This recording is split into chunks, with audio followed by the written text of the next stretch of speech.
to see me. Come quick! You're insane! You're insane! All I'm trying to do is bring life into this house. Open the door to new people, new ideas. I'm so sorry. Get out of my house! You give and you give and you give. It's just never enough. Mother is directed by Darren Aronofsky, and it stars Jennifer Lawrence and Javier Bardem. They play a couple who move into a new mansion, or rather a mansion that Javier Bardem owns, and they start remodeling it. Jennifer Lawrence is basically the person that's building it, and one day a person named Ed Harris, don't know his actual character name, he comes by the house, and soon enough more and more people start coming by, due to the fact that, well, Javier Bardem plays a famous poet, and pretty much his words are essentially the word of God to most people. This movie has gotten a lot of controversy as of late. A lot of just general audiences and critics seem to be on the same page about this movie, basically saying that this is a pretentious piece of shit that Paramount should be ashamed of for distributing to a saturated market. For those of you who don't know, a saturated market is usually 2,000 or more theaters. Usually a blockbuster will get around 4,000 movie theaters, and Paramount sends it out to almost 4,000 theaters for a blockbuster run. A film like this probably should be shown in an art house cinema for a limited run in the late fall and early winter for the Oscar season, but instead they choose to show it in September. I don't know why. Some people have been asking me to share my thoughts on this one, and I just recently got back from watching it. If there is an echo in this room, that's because I'm in a study room. My roommate is in his room. He's playing League of Legends. I don't know. But basically, my thoughts on the film, I just got back from seeing it, is yes, it is pretentious.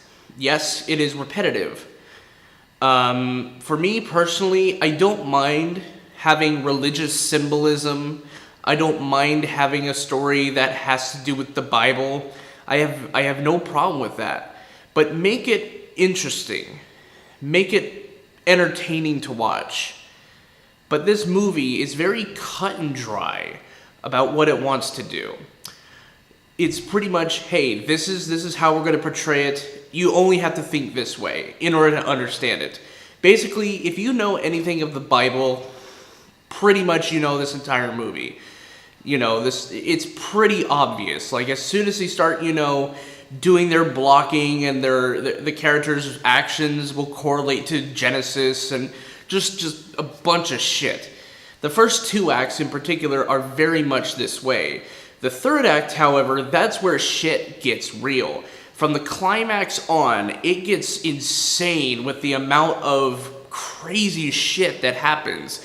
Like, the whole house just gets demolished, and like, there's a bunch of mayhem that I'm not even gonna get into details of, because I think the third act alone is for the price of admission.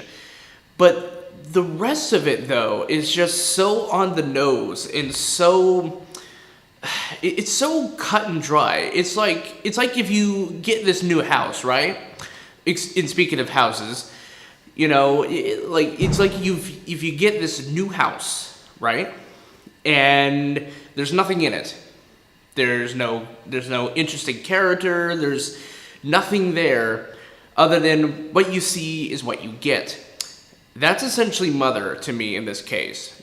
I know some people are going to tout this movie around as a big art house masterpiece because Darren Aronofsky, who did Requiem for a Dream, is such a big shot director, and I can understand why.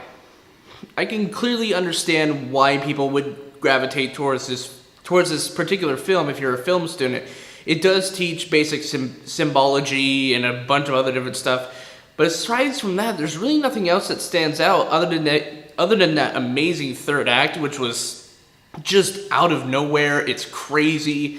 You don't know what the fuck's going on, just like Jennifer Lawrence is in this entire film. Seriously, Jennifer Lawrence's acting in this film is just like this. Oh, hi. How's it going? You want tea? Get out of my house! You know, it's just like, she only has like 2 modes of emotion in this film. Only 2 modes. But I do have to say, a good plus for this movie is that they actually have some good, decent talent in this film. And they're kind of fun to watch. But the story itself is just so paper thin. It's so cut and dry. And there's no room for audience interpretation that I can definitely agree as to why people would not want to gravitate towards this movie. It's not a very entertaining film when the audience can't even imprint themselves into it. It's very cut and dry. Also, the rules for this universe that they create, there's so many questions I had during the movie that never get answered. So I only am left to assume that this world that they live in is not, not Earth. It's essentially, a time looping reality that there's no such thing as, calling the cops, and actually having cops come over. No, it's just a bunch of things that happen. I don't know. For me, Mother is kind of a disappointment, a very huge disappointment, because I like Darren Aronofsky, but I just don't see myself really wanting to buy this movie. I don't want to actually rent it. I don't want to see it again.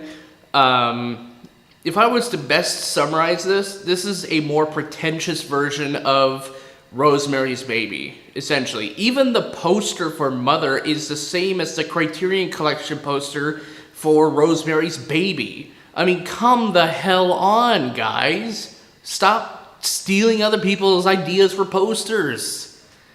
Oy vey. I'm gonna give Mother a C-. It's really not that good of a movie, but it's not that bad either. There's a couple concepts I like here and there. It's just not that good. So, until next time, dear viewers, I'll see you guys in the next video. Peace.